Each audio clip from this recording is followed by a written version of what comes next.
Peterson presents The True Adventures of Junior G-Men.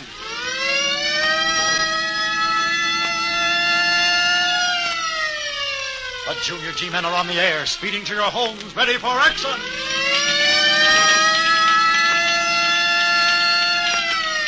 Stand by. All Junior G-Men stand by. Stand by for thrilling details of the black leather case.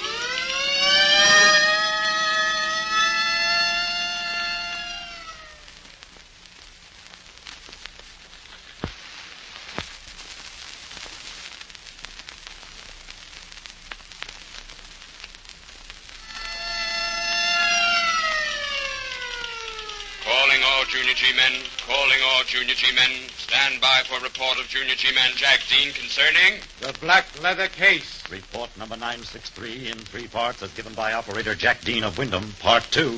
Well, my dad works for a steamship company, and after school closed, we went to Hawaii on business. He took me along with him, and on the way home, as we were pulling away from the pier, a man rushed up to us, slipped Dad a small black leather case, and told him to keep it until he called for it. Well, that night, we had dinner with Captain Olson and 3 others. Dr. Manuel, the ship's doctor, Professor von Stengel, and Countess de Charlet. Well, for some reason, the professor believed that something was going to happen, and as it turned out, he was right. The next day, while Captain Olson was down in the engine room, he got into an argument with Joe Slovak, a stoker, and it ended in a regular free-for-all with Joe Slovak winding up in the brig. That night, Dad and I were called to the captain's cabin, and when we got there, he and the man who'd questioned Dad about Tony Marco were waiting for us. As soon as we'd closed the door... Now, look here, Mr. Dean. I want you to know this wasn't my idea. I told Burke that you couldn't possibly have anything to do with this whole... Take it easy, Captain. I'll do the talking. But I feel that it's my... Please, Captain Olson. Please. Very well, very well. What is this all about? Well, remember that man who spoke to you right after we left port yesterday? Yes. Remember I told you he looked familiar to me? That he resembled a man by the name of Marco? Yes. Well, I was right, Dean. It was Marco. Oh, really? Yeah, really. Now, Tony Marco... Now, wait a minute. Let's understand each other. You think I know this Tony Marco, don't you? Yeah, I do. Well, you're wrong. But even if you were right, just what business is it of yours? I'm a detective, Dean. And Tony Marco is, or was, a jewel thief. A jewel thief? Oh, good heavens, you don't think I'm connected with him? No, Dean. But I do think you were connected with him. Well, if you'll just ask Mr. Marco, he'll tell you that Well, he'll tell us nothing, Dean. Nothing at all. You see, I found him in his cabin a little while ago. He was dead, Dean. Murdered. Murdered? That's what I said. Gee whiz! Now, Dean, my advice to you is that you spill what you know and spill it quick. Oh, of course. Now that I understand, I'll tell you all about it. Oh, then there is something to tell. Oh, yes, of course. I don't know just how important it is, or... Oh, please, Mr. Dean. Let me be the judge of that. Now, let's have it. There was a connection between you and Marco, wasn't there? Well, I suppose you'd call it that, yes. But believe me, I'm entirely innocent of any crime. It was simply that... Well, you saw Marco come up to me and talk, didn't you? Yes, I did. But you didn't see him slip that black leather case into my pocket, did you? What black leather case? The one he asked me to hide for him until he called for it. The one he... Go on, this is getting interesting. Well, he asked me to hide this case for him and said it was a matter of life or death. Then, almost before I could say a word, he'd slipped the case into my pocket and beat it through the crowd on deck. Mm-hmm. Then you came up and, well, I don't have to go into that. No, of course not. Now, let's get this straight. Was the last time you saw Marco, or did you see him again? No, I didn't. He never came... Now, wait a second. Wait a second, Dad.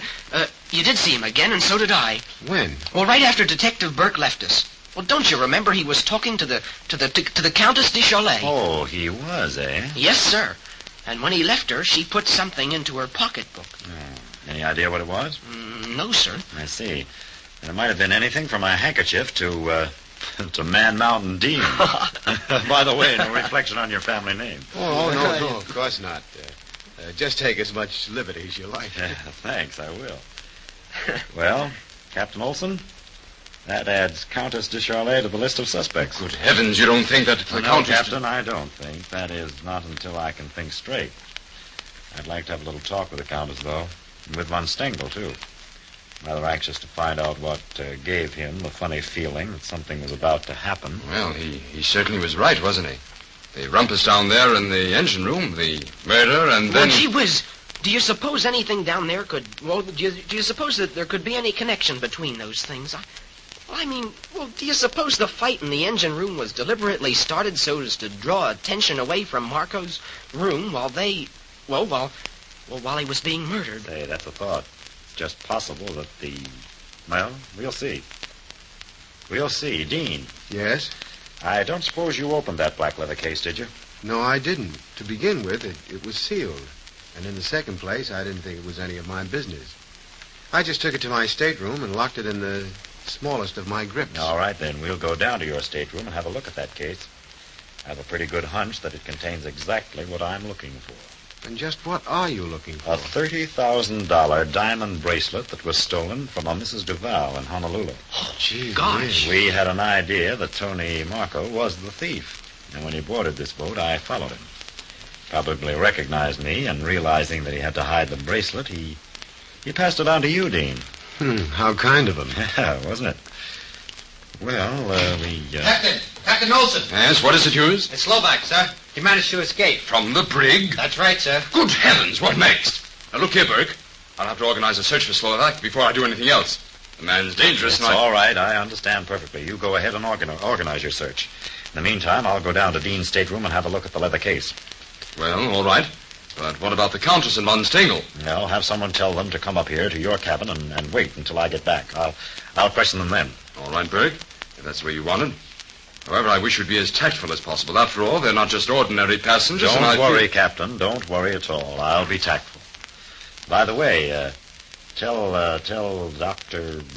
Dr. Manuel? Yes, Dr. Manuel. Tell him to bring me that report on Marco's death as soon as possible. I've already done that. All right. Then we can... Now, wait a second.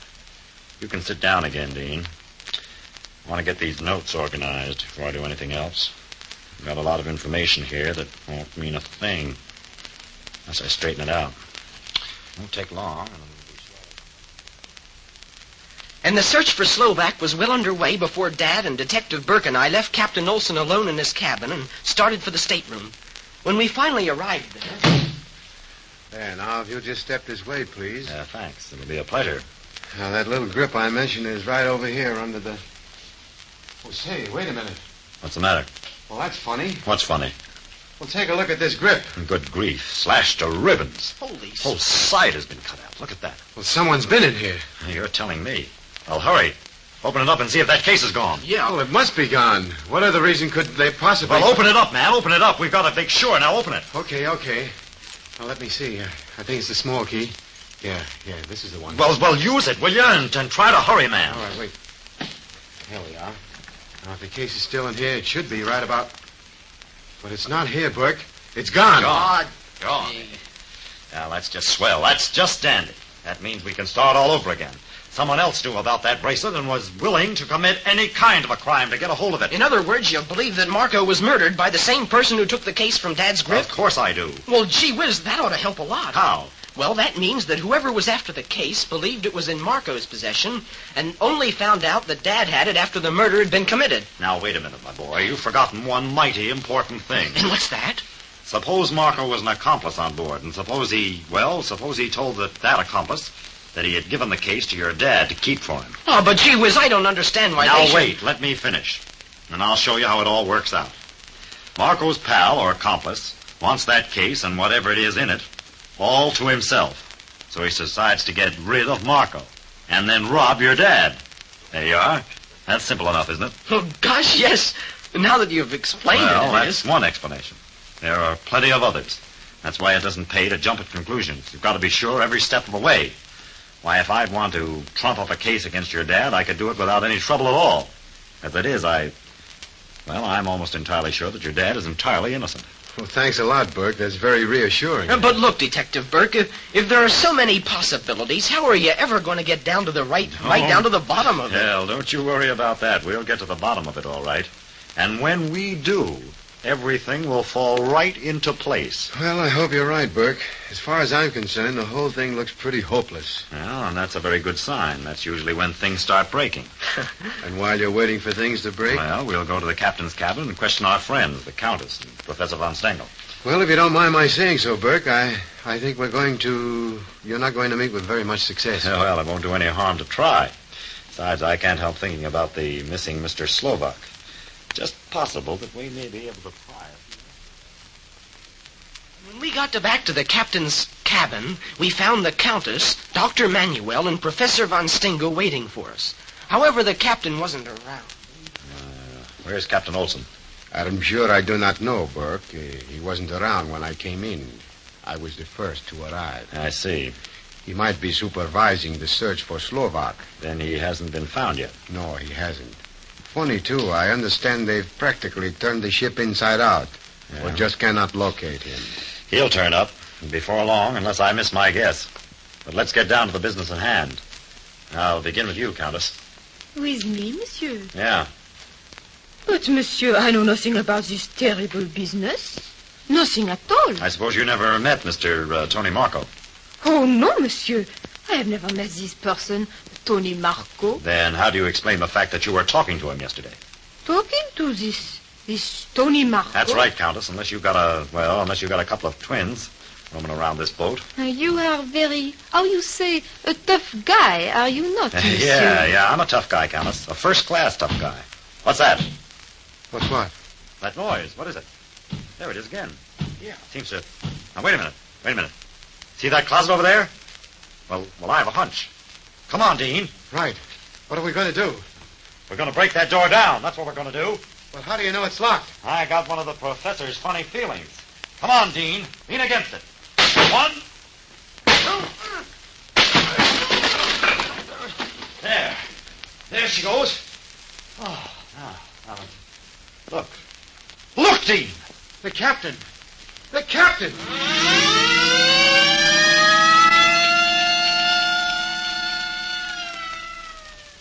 Stand by. All Junior G-men, stand by. Stand by for thrilling details concerning the next broadcast.